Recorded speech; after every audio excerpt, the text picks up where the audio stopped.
Hello, welcome to Premier Football Chat. Just going to drop a quick video doing a combined 1-11 between Arsenal and Manchester City, who face each other on Sunday in the Community Shield. So yeah, let's get right into it.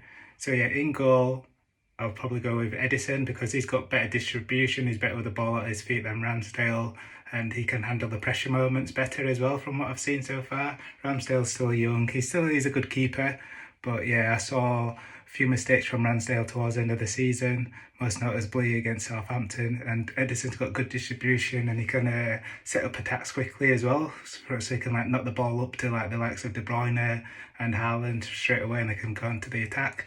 So yeah, he's got to be the goalkeeper.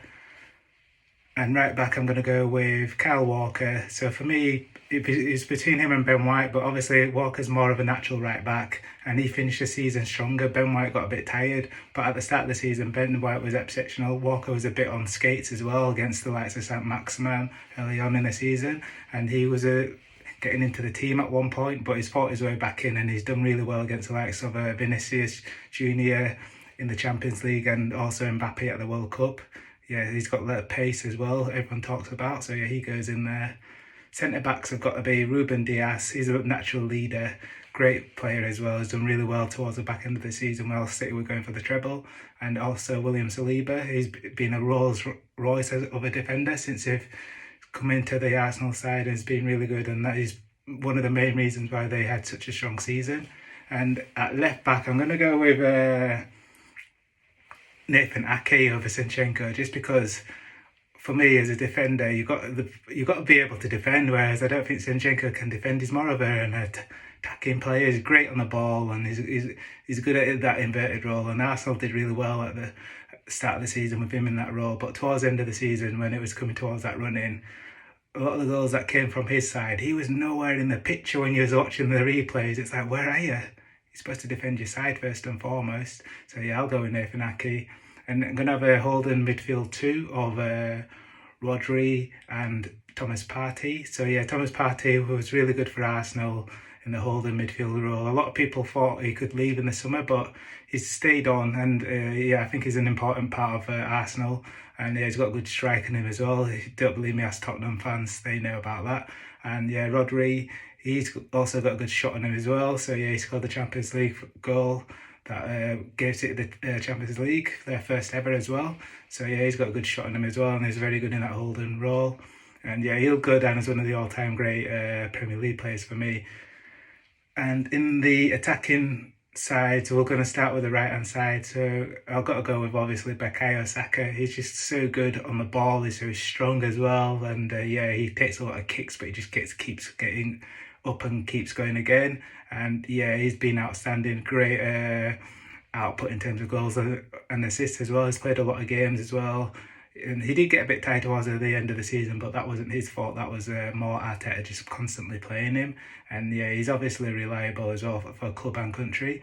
So yeah, in the number 10 role, I've got to go with it's a tough one between Odegaard and De Bruyne, but I'll go with De Bruyne just because in that game towards the end of the season between City and Arsenal, he was the one that stood out a lot more than Odegaard, and Odegaard went missing, and he tends to do that in big games away from home. So yeah, similar to what people said about Ozil going missing in big games away from home, Odegaard hasn't really done it yet in a big game away from home, but he's still had a really good season, and yeah, he's technically good on the ball, and his passing and vision's outstanding, don't get me wrong. But yeah, De Bruyne has been doing all that for years, and also in the big games as well for Man City. And yeah, he's just relentless once he gets going. And you could tell when he was dropped as well by Pep that he was just hungry to get going again, and you could see that towards the end of the season, and he was really good in getting City over the line, especially in that game against Arsenal. And on the left-hand side, it's between Jack Grealish and Martinelli. I'm going to go with Gabriel Martinelli just because he's younger and he's got a better output the season that's just been as well. And Jack Grealish, even though Grealish is good on the ball, gets a lot of free kicks, and yeah, he's quite relentless. I'll go with Martinelli because his ceiling's a lot higher. I think he can go to the very, very top, mate. Like, he's still only young as well, and they've done really well to tie him down to a long-term contract at Arsenal as well. So they only got him for peanuts as well. But yeah, he's just been outstanding. He's got that blistering pace as well. yeah, Jack Grealish is good. He's good at carrying the ball, winning free kicks. But yeah, for me, Martinelli, still think he's got more levels to go to. Whereas we're seeing Jack Grealish in his peak right now. And then up front, it's got to be the big man, the main man, Eddie Nketiah. I'm just joking. Yeah, it's got to be Erling Haaland, man. Need to say anymore. He scores a lot of goals, and yeah, it's fantastic as well. He can like bully players. He's got that great burst of speed as well over a short distance as well, and he's got a good spring. He can hold the ball up, can link up play as well. He can do it all, and yeah, I still think like if City picked out passes, his runs as well, a lot more. He could even scored more goals as well. He did miss a few, but you can't knock him. He's just broken all records. Really, he's been outstanding. So yeah, let's have a recap. So in goal, Edison.